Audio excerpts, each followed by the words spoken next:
Hello and welcome to my second romance reading vlog. So yeah, if you watched my reading my first Regency romance video, you'll know that I'm in the same position as I was in the end of that video because I just finished it and I thought, oh, while I'm here, I'm in my new jammies, I've got my camera set up, the lighting is okay, I thought I'll just do the intro for the next reading vlog. So if you saw the last one, you know that this was not my thing.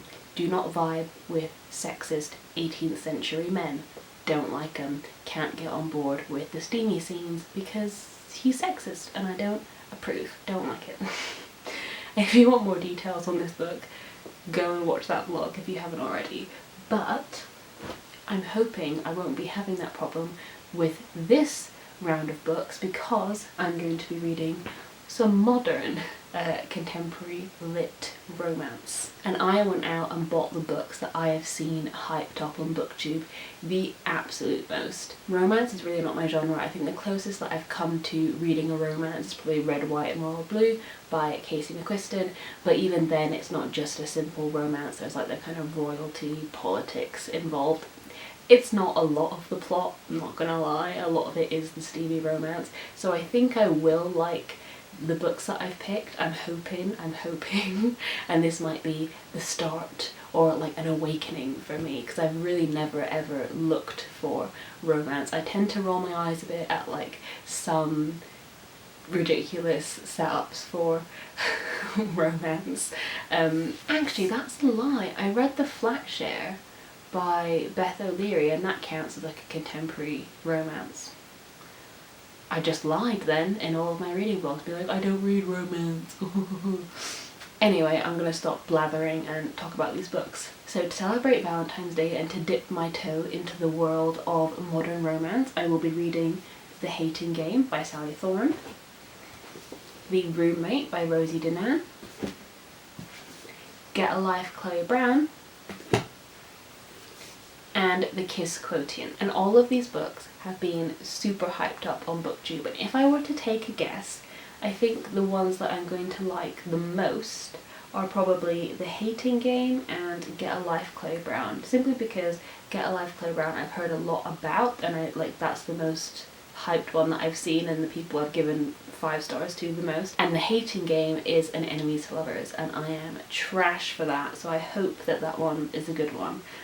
The Roommate and The Kiss Quotient I know less about, but I am excited because Leanne from Leanne Rose has recently talked about how good The Roommate is. So I have a very steamy week ahead of me if I am to believe the reviews that I've seen, and I'm very excited to dive in and see if this works for me. And I just realised that 3 of these are published by the same publisher, so if I enjoy them, potentially got a new publisher that I can add to the list of people I buy books from, because sure, I always need a new genre to buy because I don't spend enough of my money on books already.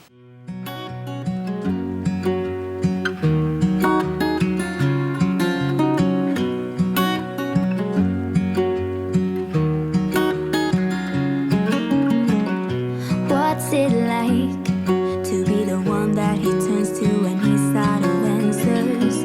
What's it like to be the one that he comes to when he wants to dance? And I wonder what's that like?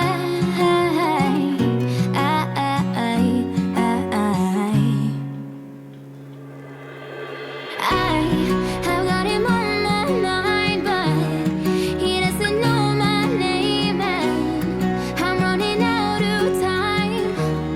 I wish he felt the same, and I'm acting stupid like every day. Don't know what to do or what I should say, 'cause I got him on my mind, but he doesn't know my name.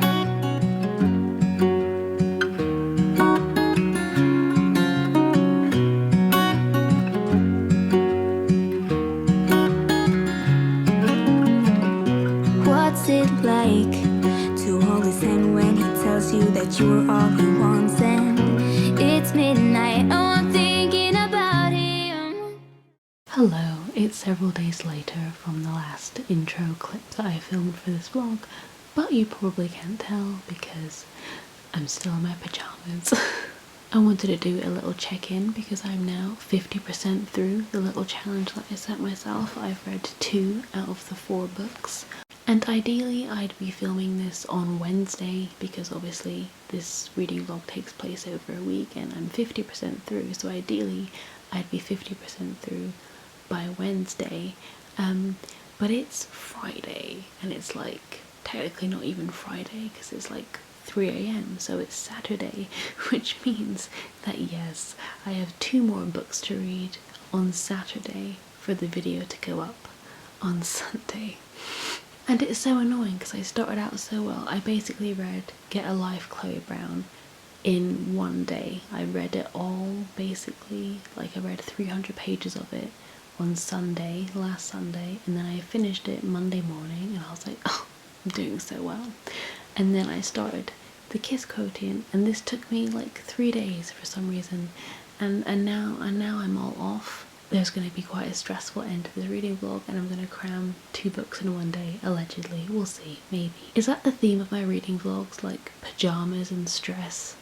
I mean if anything is going to be my brand, that's probably it, isn't it? Pyjamas and stress. That's what you come to this channel for, right? So out of the 2 that I've read so far, I definitely would say that Get a Life, Chloe Brown is my favourite. I really love this one. It was a great one to start with because it was like steamy but also not too much. I think there's only like 1 full sex scene in this book, so it was like a really good one to kind of ease me in. And both of these books actually follow a similar structure, which I probably wouldn't have noticed if I hadn't read them back to back, but it's that rom-com structure where like 2 people meet and it's unlikely that they would have ever come across each other in normal real life.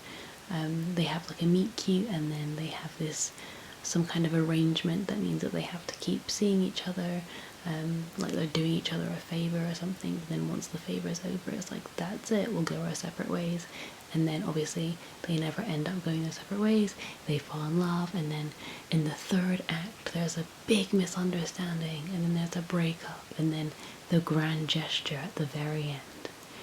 And being a fan of movies, I'm obviously quite familiar with this formula. I watch a lot of rom-coms even if I don't read a lot of rom-coms, so it's a formula that I was expecting, but I did like the way that Get a Life, Chloe Brown and also the Kiss Quotient found interesting ways to get around that predictable quality. So for example, in Get a Life, Chloe Brown, we follow Chloe Brown, who is chronically ill, and she has struggled with this obviously since she was diagnosed, and it really knocked her confidence and she lost a lot of friends and a fiance.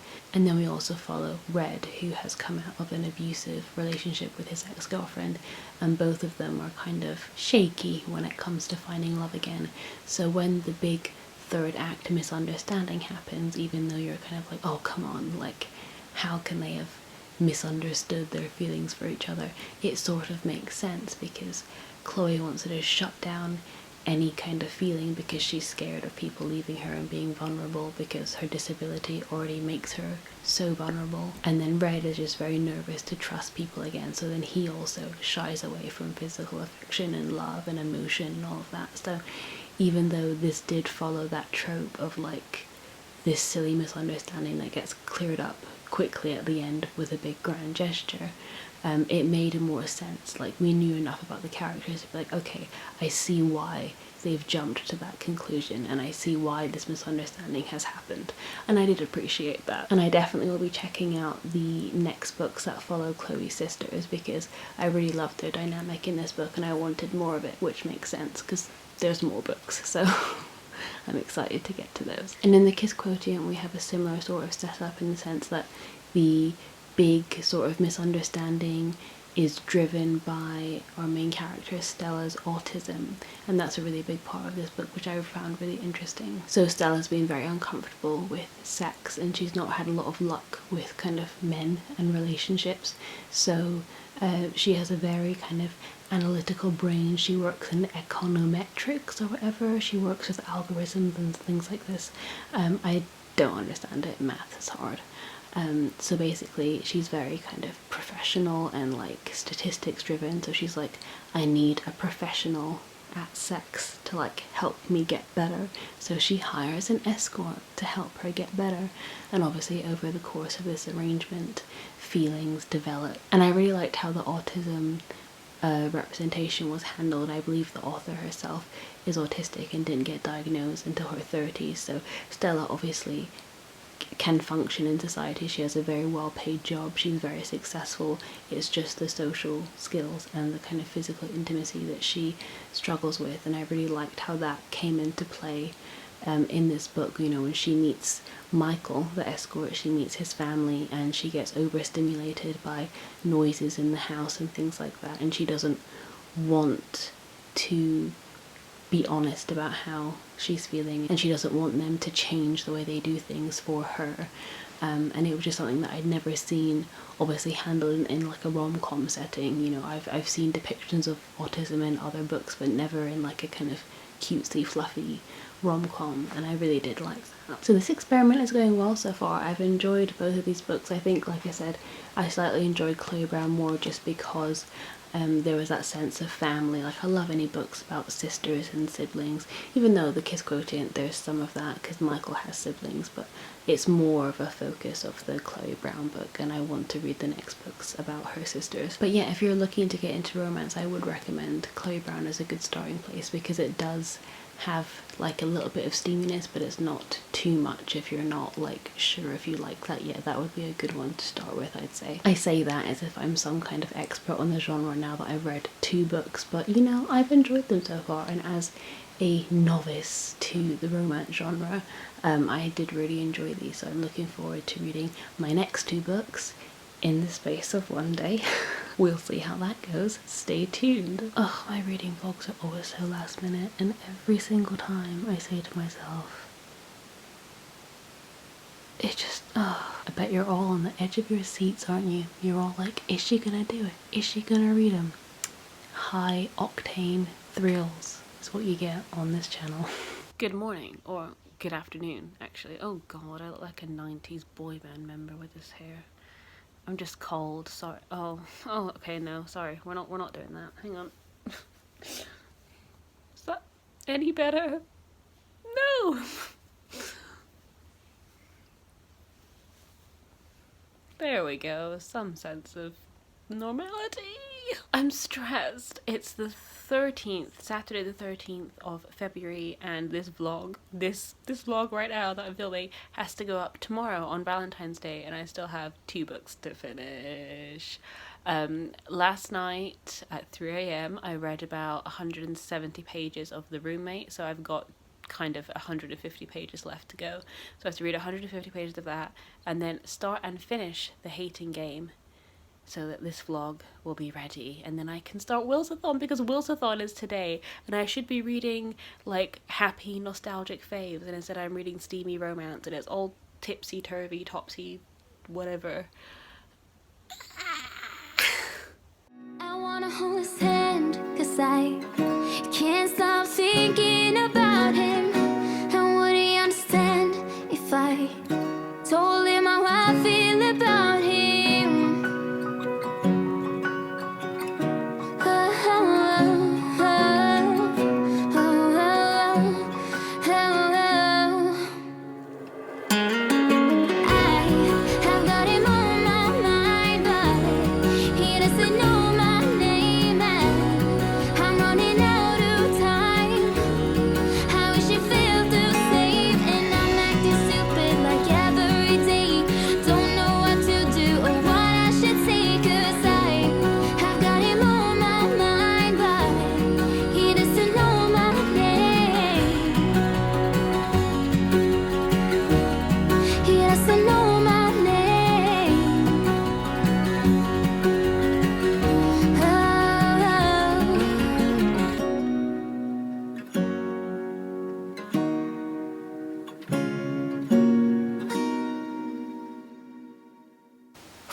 So, if you're at all accustomed to my reading vlogs, you will know that it is Saturday night, technically the early hours of Sunday morning, and this video has to be up in a matter of hours. Guess what? I'm not done with the video. I'm not even done with all the books. I did not manage to finish The Hating Game by Sally Thorne, which is really annoying because I'm about 90 pages in and it's shaping up to be a good one, I think. I'm enjoying the like silly banter, but yeah, we'll have to see how it goes. If this ends up being my favorite or something out of all of the ones I've read, I'll come back to the video and like comment and like pin the comments so you can see. The annoying thing is, like, 4 books in the space of a week wasn't even that much of a challenge because I did breeze through them quite quickly once I picked them up. I just had like 2-3 days where I didn't pick up any of them, which is so annoying because I could have cracked this challenge. I could have finished all the books, but alas, I did not. I mean, this vlog just encapsulates everything I don't like about myself. Not to get deep, but like disorganization, procrastination, last minuteness, that's the same thing. I don't know. Sleepiness, laziness, I don't know. This is getting too deep for a reading vlog. I'm just going to tell you what my ranking is of the books that I read. It's kind of hard to decide which one is 2 and which one is 3. I definitely know what's number 1, so spoiler, it's Get a Life, Chloe Brown. This is the one that I thought I would like the most, so this video is boring. There's no plot twist at the end, I'm sorry. But this one is the one that I've seen hyped the most, and I knew it had a focus on sisters, which I am trash for because I am sad little only child who desperately wanted siblings when I was growing up. So any book that has like a strong focus on siblings, I'm there. And then we have The Roommate and The Kiss Quotient, and I don't know if I did a summary for The Roommate, but it's basically about this girl who moves cross country to live with her best friend that she's been in love with forever, and then her best friend's suddenly like, oh, I don't want to live here anymore, my band's going on tour, but don't worry, like, I've rented my room out, you're not going to be alone. And then her new roommate turns out to be a porn star, which is very fun. And then, like, she's kind of faux shocked by this. And, like, her family's had a lot of scandals, but that's kind of a strange plot point because they don't really go into that very much. They kind of do, but, like, not really. I'm not even sure what her family's purpose is apart from being rich, I guess. I don't know. And this also suffers from that kind of trope of, like, the third act, all is lost moment, and you think they're not gonna get together. But this one didn't have, like, a reason the way Kiss Quotient and Get a Life, Chloe Brown did.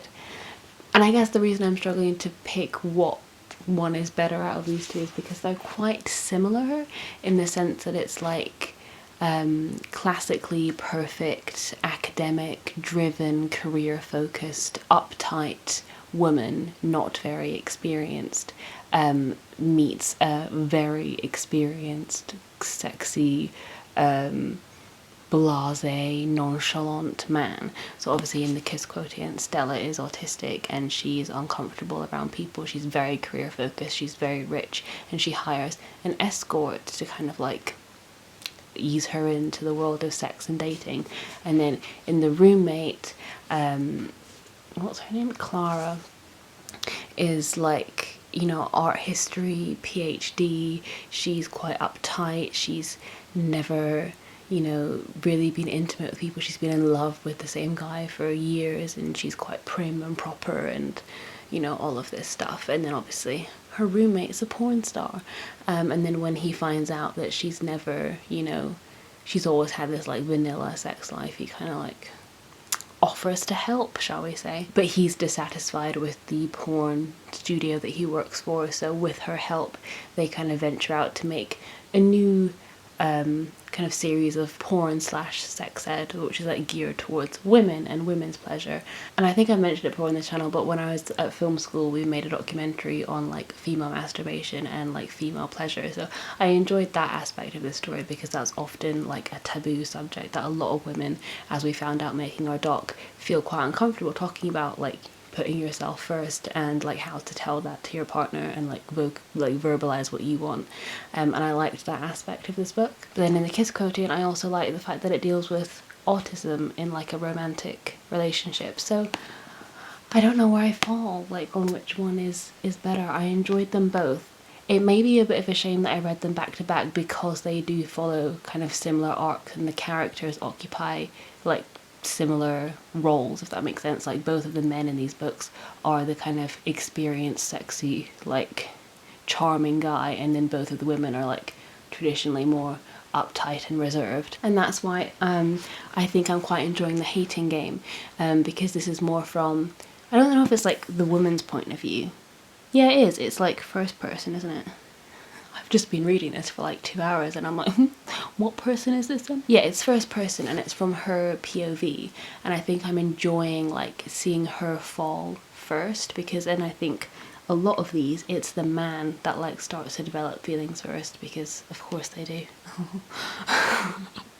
Sorry, when it gets to 3 AM, I'm a lot less filtered and more cynical, but I quite enjoy the aspect of this one where she's falling for him first, and like she's having the kind of second thoughts and like the naughty dreams and all of this, and it's quite funny. It's like the female gaze, whereas with the other books where the man falls first, it's more about like the male gaze. I don't know which I prefer, because it's quite nice reading from a man's point of view and like, you know, seeing him fall for a woman, because, you know, if you're picturing yourself in the woman's role or whatever, it's like quite nice. But then also it's nice reading from the woman's point of view, because like so often women are sexualized and objectified in media, and it's quite nice to see her just kind of like indulge in that side of herself. I don't know what I'm talking about. Anyway, conclusions. What conclusions can we draw?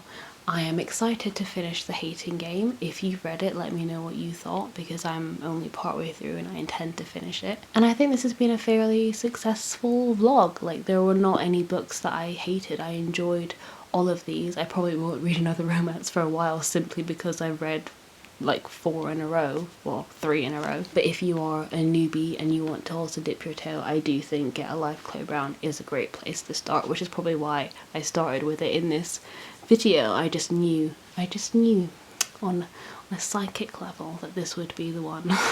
But I could just be biased because I love the sisters trope. So another fun conclusion is that these books have the exact same cover, literally the exact same cover. Technically all of them do. These just have like the exact same cover, the exact same text cover, but they all have these like cutesy little, you know, the cutesy little illustrations. It's funny because there's loads of romance novels that used to just have like shirtless men on them, and you see them all the time on Goodreads, like, you know, those like classic erotica novels that just have shirtless guys on. But these steamy contemporary romances have these kind of like cutesy little illustrative covers, and I don't know why that's a genre thing. I don't know, I just find it interesting. I don't know if there's anyone in publishing or marketing. Leanne from Leanne Rose, maybe she knows why.